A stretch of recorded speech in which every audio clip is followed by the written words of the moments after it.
Vedono intorno a Cerere e Sicano i primi abitatori della Sicilia. Una palla, due palle, tre palle, quattro palle, cinque palle, una pietra.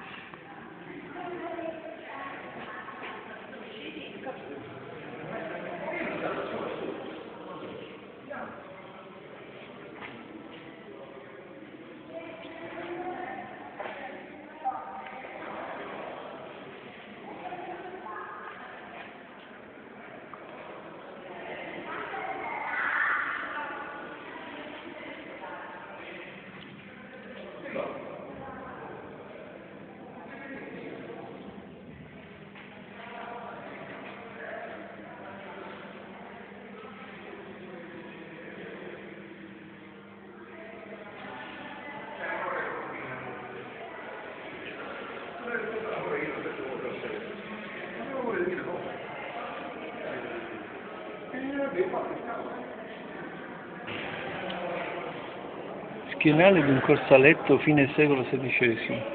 Petti di corazza, corsaletto completo.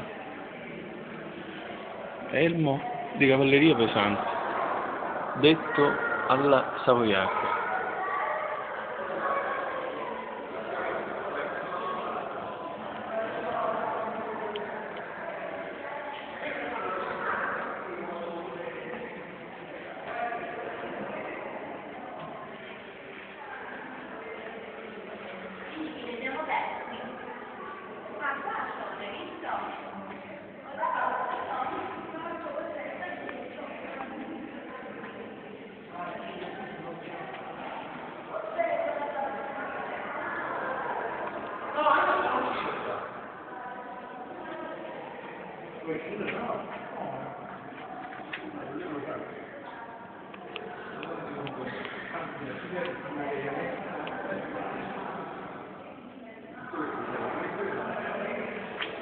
Parti di armatura, secolo XVI e XVII, avambracci e spallacci.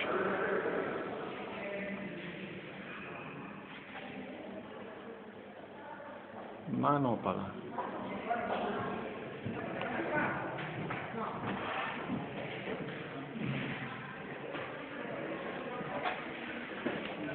Staffa in ferro.